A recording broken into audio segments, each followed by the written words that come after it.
বিরুদ্ধে যদি নেমে তরুণরা হাসিনাকে নামাইতে পারে, তাহলে আমার বিরুদ্ধে তরুণরা নেমে আমাকেও নামাইতে পারে।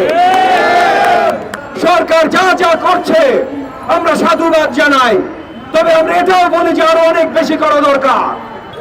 ভুলে গেলে চলবে না যে ভারতের মিডিয়া যেমন আমাদের বিরুদ্ধে কথা বলছে, বিজেপি সরকার যেমন আমাদের বিরুদ্ধে দাঁড়াতে চেষ্টা করছে, ভারতের জনগণ কিন্তু বিজেপি সরকার না।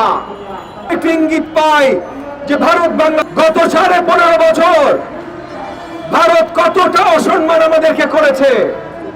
ভারতীয় গণমাধ্যম গত 4 মাস আমাদের বিরুদ্ধে কতটা মিথ্যাচার করেছে, সেইটার প্রতিশোধ নেওয়ার প্রয়োজন আমাদের নাই। আমাদের যেটা প্রয়োজন সেটা হলো প্রতিরোধ করবা। প্রথমত পরিষ্কার বিশ্বের সবাইকে জানিয়ে দিতে হবে যে বাংলাদেশের বিরুদ্ধে কেউ যদি অবস্থান নেন, সেইটা প্রতিরোধ করবার জন্য 18 কোটি বাংলাদেশির রক্ত দিতে আমরা রাজি আছি। কাউকে এই দেশের সফরেনিটি নিয়ে প্রশ্ন তুলতে আমরা দিব না। বাংলাদেশকে নিয়ে যখন মিথ্যাচার হয়, সেইটার বিরুদ্ধে শক্তভাবে আমরা দাঁড়াবো এবং আমরা দাঁড়িয়েছি।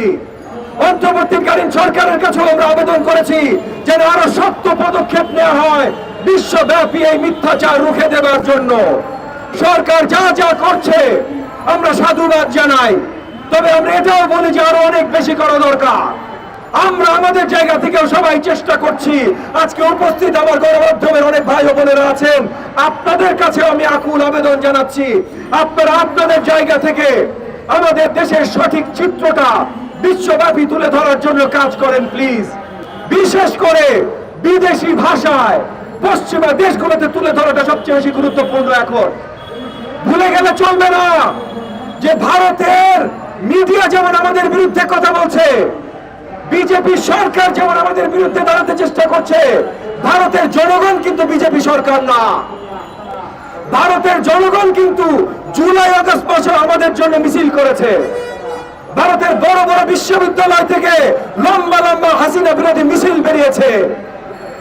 আমরা যেমন করেছি, আমাদের সাথে সলিডারিটিতে ভারতের তরুণরাও করেছে। আজকে সেই তরুণদেরও জানানো প্রয়োজন যে এই যে মোদী সরকার যে মিথ্যাচার করছে, এটা তাদের উপরেও আগামীতে নিপীড়ন করার জন্য মিথ্যাচার করছে। শুধু বাংলাদেশের বিরুদ্ধে না, কিন্তু বাংলাদেশের বিরুদ্ধে যখন ভারতের সরকার এবং হাসিনা নিপীড়ন করেছে, তখন বাংলাদেশের জনগণের জন্য ভারতের যে তরুণরা রাস্তায় নেমেছে, সেই তরুণদের দেখে মোদী সরকার ভয় পেয়ে গেছে। সেই তরুণদের দেখে মোদী সরকার ভয় পেয়ে গেছে যে হাসিনার বিরুদ্ধে যদি নেমে তরুণরা হাসিনাকে নামাইতে পারে, তাহলে আমার বিরুদ্ধে তরুণরা নেমে আমাকেও নামাইতে পারে।